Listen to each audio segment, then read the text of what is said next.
in Mago Reddit. Today's story is...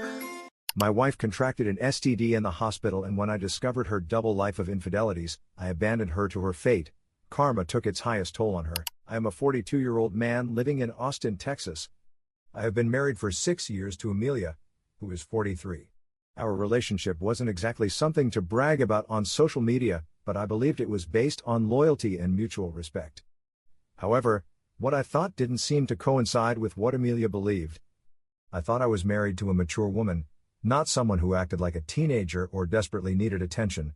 As you will see throughout this publication, I was completely wrong about her. Everything changed when Amelia became seriously ill. At first, it looked like severe food poisoning. She was vomiting constantly and couldn't keep anything down. Her skin was pale, she looked weak and showed clear signs of dehydration. She absolutely refused to go to the hospital because of her intense fear of needles and IVs. I tried to look after her at home, but her condition worsened more and more and, not being a doctor, eventually I had no choice. She needed professional care, so despite her phobia, I took her to the medical center to receive a proper diagnosis and treatment. Upon arrival, she was immediately admitted to the emergency room because her condition was worse than we imagined. I held her hand to calm her down, but I could feel that something wasn't right. I guess the body senses when catastrophe is approaching, although I had no idea of the horrors she would face in the next 48 hours. Amelia's condition stabilized after a few hours thanks to the doctors, but she was still weak and pale. The medical team wanted to run additional tests because, although they had treated her symptoms, they still didn't know the cause. The results would be ready in 2 days and would determine her treatment or discharge. I stayed by her side constantly during that time. After 12 hours, they reduced her medication and she began to become dehydrated again, which set off alarm bells among the medical staff. On the third day, a nurse handed me an envelope with the blood test results, indicating that the doctor would explain them soon. Amelia slept, connected to an intravenous line, looking fragile. I mentioned to her that I had the results, but she replied that she was too weak and asked me to open them and read them for her. By the time I finished opening the envelope and took out the documents, she had already fallen into a deep sleep. It was understandable considering how exhausted she was by the medication and the symptoms. However, the person who would start to feel symptoms now would be me. After reading her diagnosis, Amelia had tested positive for chlamydia. For a few minutes, I went through all the stages of grief, denial, sadness, anger. I frantically searched for information about the diagnosis on the internet and the answers were not what I wanted to see. I don't know how long I sat there before the doctor called me into his office. I pointed to the results and stammered that there must be some mistake. He replied, "I'm sorry, but the tests are conclusive. We will start treatment immediately. It is crucial that you complete the course of antibiotics." I felt like my head was going to explode. My wife had a sexually transmitted disease. The implications were obvious. We all know how these conditions are contracted, but I was in complete denial. When Amelia woke up, I silently handed her the report. Her face lost what little color it had left as she read it. She began to cry, saying that she could explain everything, that he just needed to listen to her. She wanted to know what kind of explanation I could have for contracting such an illness, because I certainly hadn't passed it on to her. We hadn't been intimate in months because she always claimed to have a headache. I wondered how she could have headaches when she was apparently busy having fun elsewhere. I didn't care that she was sick or that we were in a hospital. I was furious and I needed answers. Hours before I had been praying for her recovery, and now seeing her made me feel worse than she did. She could cry all she wanted, even become dehydrated from repeating "I'm sorry" over and over again, but I felt no compassion. I pressed her for the truth. It was the least she deserved. We were in a hospital, but I was losing patience and felt like shouting at her. Finally, after an endless interrogation, she confessed that she had been with other men whenever she had the chance. Most of them were people she met in a bar that she frequented when she could, that is, when I wasn't around to interrupt their fun. I demanded details: how many men, where she met them, how often it happened, and, most importantly, why I wasn't enough for her. For most of my questions, her first response was tears, but eventually, after much insistence, I got my answers. According to her, she would strike up conversations with men at the bar, who would buy her drinks and make her feel attractive. She mentioned that she didn't go with all of them, which I guess she said so as not to appear easy, but it was a poor attempt because, regardless of the number, she had been unfaithful and had contracted an illness as a result. She emphasized that they were just casual encounters, nothing more, and that they were fine with that. How could they not be? She was practically offering them intimacy without commitment.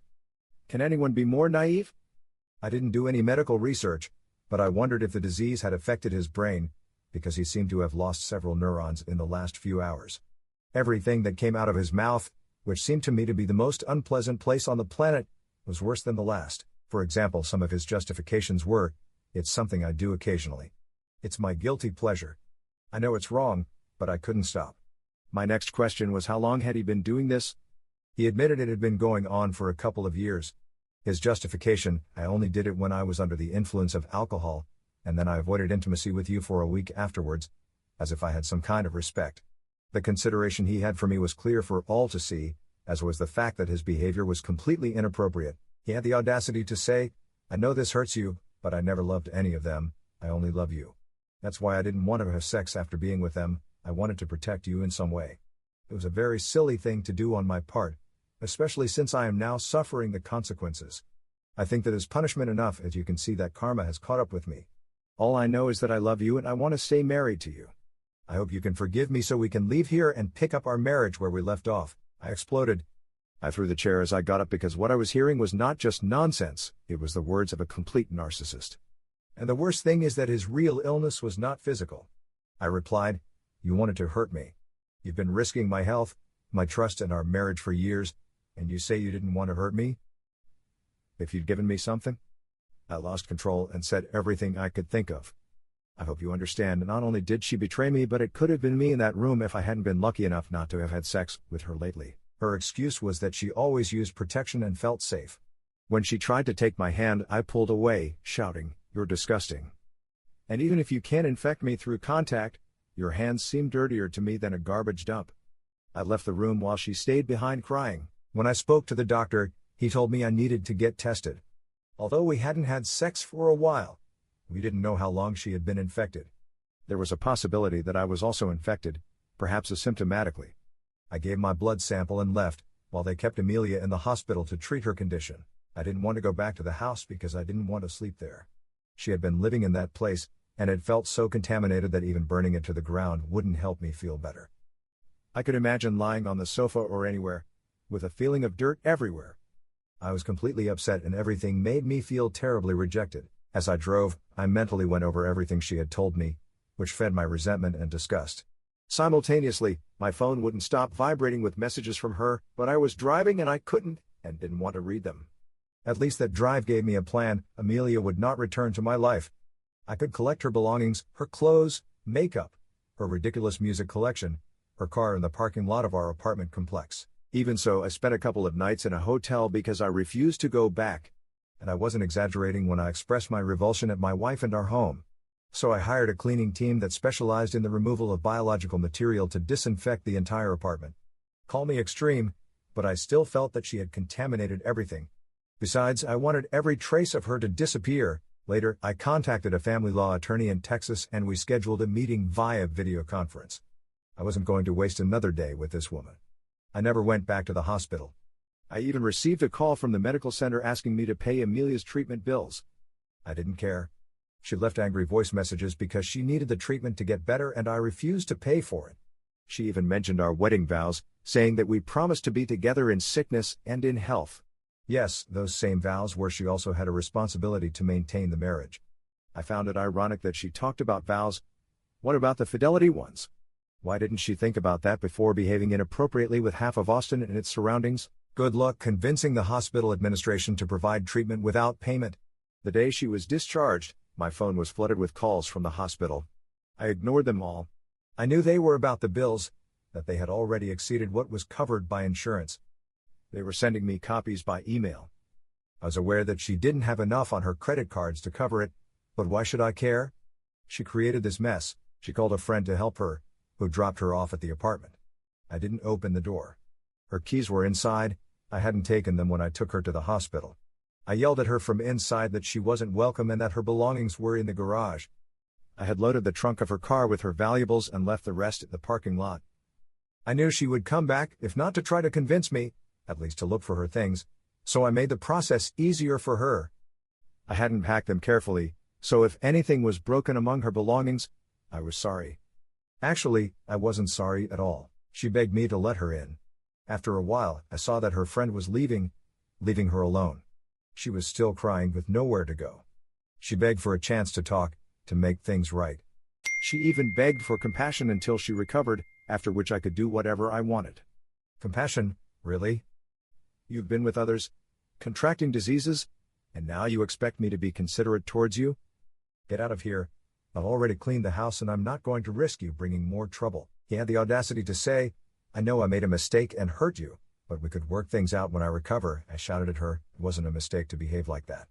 I can't even look at you anymore. Get off my property before I call the health authorities. I was a bit cruel, but eventually she left. There were still some things left in the garage, but I don't know if she didn't take them because she wasn't interested. She didn't have room or she didn't realize it. Anyway, I didn't care. I threw them in the trash the next morning. In the meantime, my results came back negative, thank God.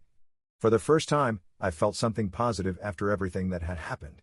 However, the fact that she had put me in that situation was still unforgivable. The doctor reminded me that I should have another test in a month, just in case. I also have an appointment with the lawyer to officially start the divorce proceedings. At this point, I don't know where Amelia is and how she is coping with the situation. She was constantly sending me messages, apologizing, begging to at least stay in the apartment until she recovered. Lately, the messages have gone from pleas to threats. She is furious that I abandoned her and is threatening to tell everyone what a terrible husband I was. Let her do it. I will sit back and watch calmly. Update 1. I took new tests and they came back negative, fortunately. All this time, Amelia hasn't given up. She called her parents, claiming that I had abandoned her in the hospital and thrown her out for no reason. Someone had to tell them the whole story, and I was willing to do it.